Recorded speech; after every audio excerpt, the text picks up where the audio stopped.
Yo, what's going on, guys? Mush back at it with another video. Got a big update on The Witcher 3 Wild Hunt. Yeah, this game damn near came out 9 years ago, but like we're still getting updates for the game, and it's a major update at that with what CDPR just announced at the official Witcher Twitter account, so we'll talk about that. On top of that, we'll talk a little bit about a Steam Deck update and potentially Game Pass being easier to run on the Steam Deck, and a major Steam game has gone out of early access and the 1.0 release is available right now. We'll talk that briefly at the end of this video. The official Witcher Twitter account announced, "We're thrilled to announce that we're working on a mod editor for The Witcher 3 Wild Hunt. It will allow you to create your own experiences in the game by making something completely new or editing existing quests and content. We're planning on releasing it for free in 2024. Stay tuned, we'll have more to share next year." So obviously, this would have been something nice to have from the get-go, but you know what?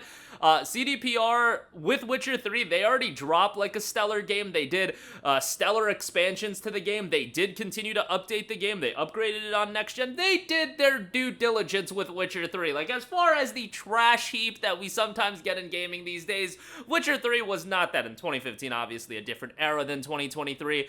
But CDPR did a great job with The Witcher 3. And now, all these years later, implementing a mod editor is just going to extend the life of a game that is still incredibly prominent. Like, Witcher 3 is still an incredibly prominent game, and whenever a Steam sale runs, Witcher 3 is probably one of the best-selling games every time, because everybody knows how elite of a game it is. And it's one of those titles that, you know, if you were a console-only guy and you played it on PlayStation 4 and then you jumped on over to PC, Witcher 3 is probably one of those games you buy again, much like a GTA 5 or something like that, where you've heard it's so good on PC that you play through it again, or it's just at such a high level that you play through it again. So I'm sure that with Witcher 3, CDPR has gotten their mileage out of the game, and with a mod editor, it's just gonna allow this game to really have long-lasting life. I'm not gonna say, like, come 2024, it's gonna be the most played game on Steam or anything like that, but I guarantee you, once, like, the mods and the community gets a hold of this and more things get refined and released, oh, it's gonna be a game with a ton of longevity. I am curious because after that next-gen upgrade came out on PlayStation 5 and Xbox Series,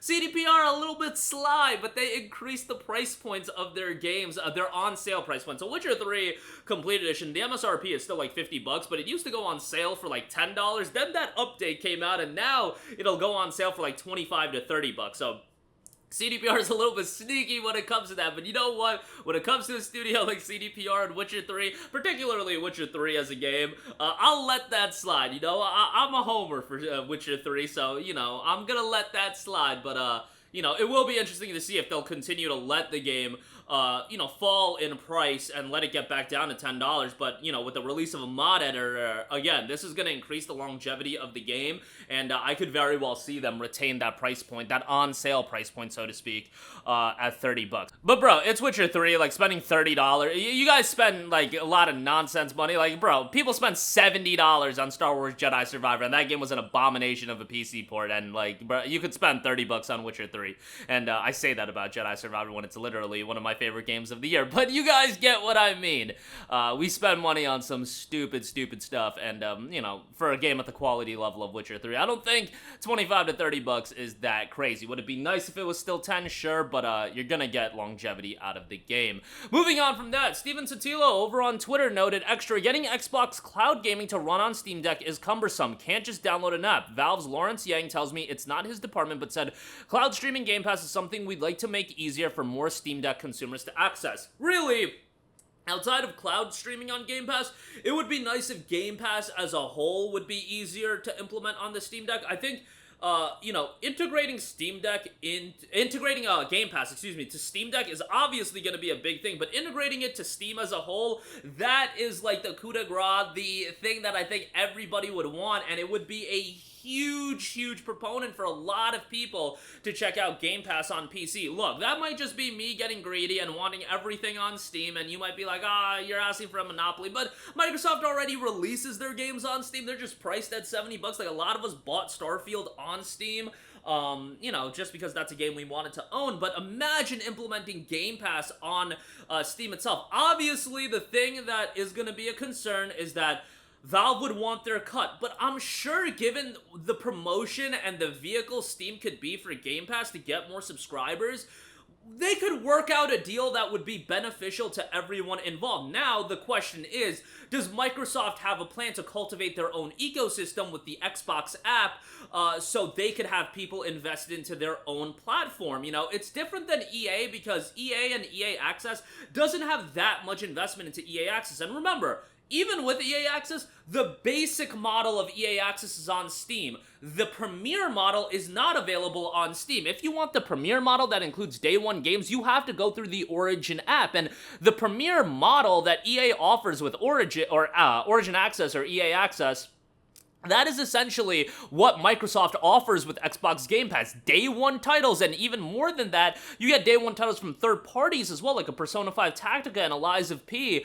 So, you know, implementing that to Steam, there would be a lot of hurdles that you would have to get over. Not only would it be something of, okay, we gotta work out a deal so everybody gets compensated fairly, but you also have to look at it from the lens of a publisher and a developer. They know that if they bring their games over to Steam, the PC variants, like a Persona 5 Tactica, let's say that was available day one with Game Pass on Steam, that's also gonna cut into their sales on PC. It's one thing when it's just over on the Game Pass app and on Xbox, but if you bring that over to Steam, 100% more people are going to be subscribed to Game Pass on Steam, and that would cut into Lies of P, Persona 5 Tactica, so those deals would have to be reworked, and offering those games via Game Pass, because that's a third party, they're trying to make the best business deals possible, and they know we can still offer this game on Game Pass PC, but we can still get some sales on PC directly through the consumer, to the consumer, based on the fact that Steam is a platform that a lot of people are going to want to use. I'm sure P5 Tactica is going to sell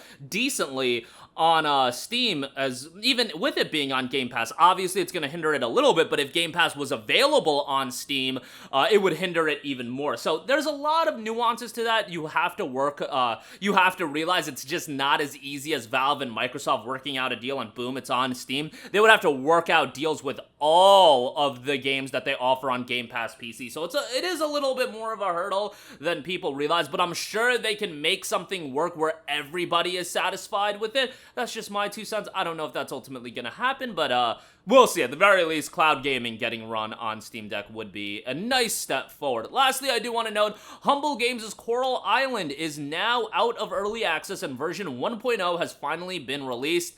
The game notes with this update storyline to revitalize the town, in-depth interactions with NPCs, including hard events and dynamic dialogue, marriage, and the ability to start a family, NPC outfits for spring, summer, fall, and winter, customization options for your house's exterior, over 200 decor options to choose from, over 200 clothing options to choose from, adopt a pet, a total of 8 unique festivals, each filled with mini-games, access to all diving depths, access to all mini-games, the chance to acquire a mythical pet, encounter NPCs and explore the kingdom, and much more. Coming from Stairway Games and published by Humble Coral Island 1.0 is available, and really getting the promotional vehicle from Steam as well, where this game is being promoted on the header on Steam, so good for them.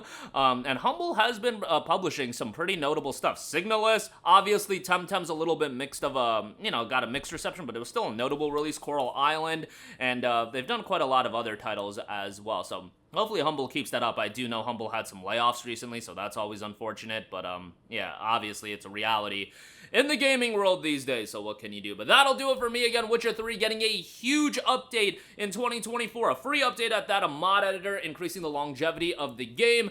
Xbox Cloud Gaming, as far as on Steam Deck, hopefully that gets done. It would be lovely to see Game Pass integrated to Steam, but there's a lot of hurdles to overcome when it comes to doing that. It's just not a thing of Microsoft and Valve working out a deal, but I'm sure they could figure it out. And Coral Island, out of early access, seeing its full release on Steam right now. That'll do it for me. Let me know all of your thoughts in the comments section down below. As always, guys, thanks for watching, and I will catch you guys in the next one. Peace out.